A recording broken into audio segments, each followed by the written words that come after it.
आप सभी को नमस्कार। मैं हूं MC हरवार और आप देख रहे हैं संविधान के स्टोरी यूट्यूब चैनल पर संविधान सीरीज। आज हम संविधान के आर्टिकल 22(4) के अंतर्गत निवारक निरोध कानून अथवा प्रिवेंटिव डिटेंशन लॉ के अंतर्गत नेशनल सिक्योरिटी एक्ट यानी भारतीय सुरक्षा कानून की बात करेंगे। राष्ट्रीय सुरक्षा अधिनियम 1980 में लागू हुआ। यह देश का बहुत ही निवारक निरोध कानून, महत्वपूर्ण निवारक निरोध कानून है। An act to provide for the preventive detention law. इसकी शुरुआत भारत में 27 दिसंबर 1980 को हुई। संविधान के आर्टिकल 22(4) के अंतर्गत इसे बनाया गया है। यह कानून सरकार को संदिग्ध व्यक्ति की गिरफ्तारी की शक्ति देता है। यह कानून केंद्र और राज्य सरकार को गिरफ्तारी का आदेश देता है। यह एक बहुत ही महत्वपूर्ण कानून है। अगर सरकार को लगता है कि कोई भी व्यक्ति उसे उस देश की रक्षा सुनिश्चित करने वाले कार्यों को करने से रोक रहा है, कानून व्यवस्था को सुचारू रूप से चलाने में उसके सामने बाधा बनकर आ रहा है, अगर उसे लगता है कि वह व्यक्ति आवश्यक सेवा की पूर्ति में बाधा बन रहा है, इस कानून के तहत यदि सरकार को लगता है कि जमाखोरी की जा रही है, तो ऐसे सभी व्यक्तियों की गिरफ्तारी की जा सकती है। जिलाधिकारी, पुलिस आयुक्त और राज्य सरकार अपने दायरे में इस पर कार्रवाई कर सकते हैं। तो सरकार उस व्यक्ति को गिरफ्तार करने का आदेश दे सकती है, साथ ही वह उसे गिरफ्तार भी करवा सकती है। प्रश्न है, क्या विदेशियों की गिरफ्तारी की जा सकती है? अगर सरकार को ये लगे कि कोई व्यक्ति अनावश्यक रूप से देश में रह रहा है अथवा शत्रुगत गतिविधियों का संचालन कर रहा है, तो सरकार भी उसे भी NSA एक्ट के अंतर्गत गिरफ्तार करवा सकती है। अब समझना होगा कि गिरफ्तारी की सीमा क्या है।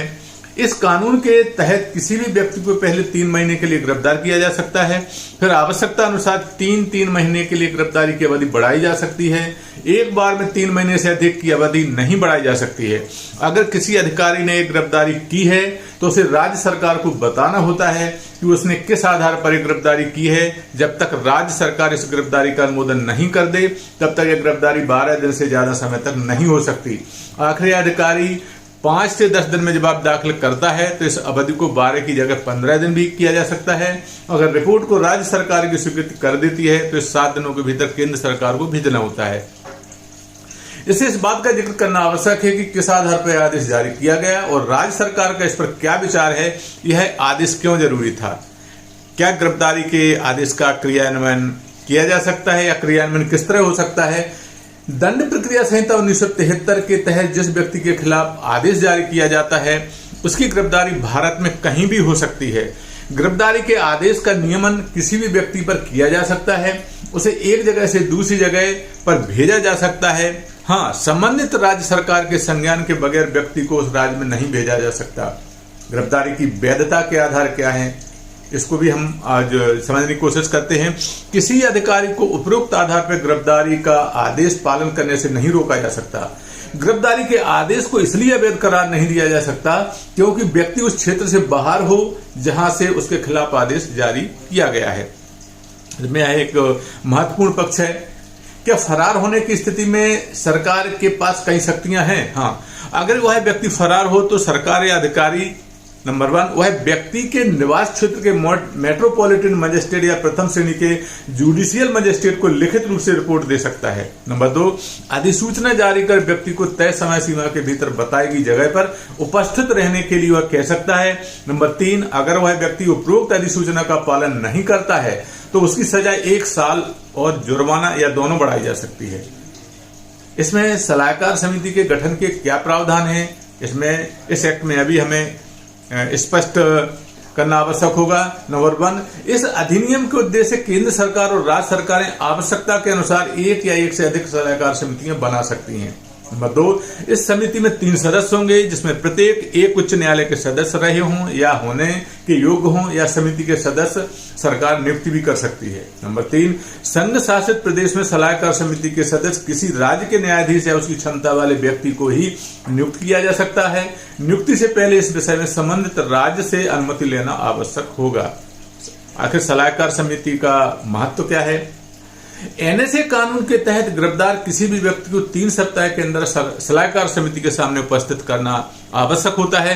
साथ ही सरकार या गिरफ्तार करने वाले अधिकारी को यह भी बताना जरूरी है कि उसे क्यों गिरफ्तार किया गया। सलाहकार समिति उपलब्ध कराए गए तथ्यों के आधार पर विचार करती है या वह नए तथ्य पेश करने के लिए कह सकती है। सुनवाई के बाद समिति को 7 सप्ताह के भीतर सरकार के समक्ष रिपोर्ट प्रस्तुत करना बहुत ही आवश्यक होता है। सलाहकार बोर्ड को अपनी रिपोर्ट में साफ साफ लिखना होता है कि जो कारण बताए गए हैं वो पर्याप्त हैं या नहीं हैं। अगर सलाहकार समिति के सदस्यों के बीच मतभेद है तो बहुलता के आधार पर निर्णय माना जाता है। सलाहकार बोर्ड से जुड़े किसी मामले में गिरफ्तार व्यक्ति की ओर से कोई वकील उसका पक्ष नहीं रख सकता और सलाहकार बोर्ड की रिपोर्ट रखने के गोपनीय प्रावधान है। सलाहकार बोर्ड की रिपोर्ट पर क्या कार्रवाई होती है? अगर सलाहकार बोर्ड व्यक्ति की गिरफ्तारी के कारणों को सही मानता है तो सरकार उसकी गिरफ्तारी को उपयुक्त समय जितना पर्याप्त वह समझती है तब तक बढ़ा सकती है। अगर समिति गिरफ्तारी के कारणों को पर्याप्त नहीं मानती तो गिरफ्तार का आदेश रद्द हो जाता है और व्यक्ति को रिहा करना पड़ता है। गिरफ्तारी की अधिकतम अवधि कितनी हो सकती है? अगर गिरफ्तारी के कारण पर्याप्त सबूत साबित हो जाते हैं तो व्यक्ति को गिरफ्तारी की अवधि से 1 साल तक हिरासत में रखा जा सकता है। समय अवधि पूरा होने से पहले ना तो सजा समाप्त की जा सकती है और ना ही उसको फेरबदल किया जा सकता है। गिरफ्तारी के आदेश क्या समाप्त किए जा सकते हैं? हाँ, गिरफ्तारी के आदेश को रद्द किया जा सकता है या बदला भी जा सकता है, इसके बावजूद कि गिरफ्तार केंद्र या राज्य सरकार के आदेश के उसके अधीनस्थ अधिकारी ने की है, इसके बावजूद कि यह गिरफ्तारी केंद्र या राज्य सरकार के आदेश से हुई हो। तो साथियों, यह थी राष्ट्रीय सुरक्षा अधिनियम अथवा एनएसए एक्ट के अंतर्गत जानकारी जो आपके समक्ष प्रस्तुत की गई है। साथियों, निवारक निरोध कानून संविधान के आर्टिकल 22(4) के द्वारा दी गई शक्तियों के आधार पर बनाए गए हैं। यदि वीडियो आपको अच्छा लगा हो तो कृपया वीडियो को सब्सक्राइब करें, शेयर करें, दूसरों को भी जानकारी भेजकर उन्हें भी जानकार बनाएं। जल्दी हम एक नई जानकारी के साथ पुनः आपके समक्ष उपस्थित होंगे। तब तक के लिए नमस्कार, धन्यवाद।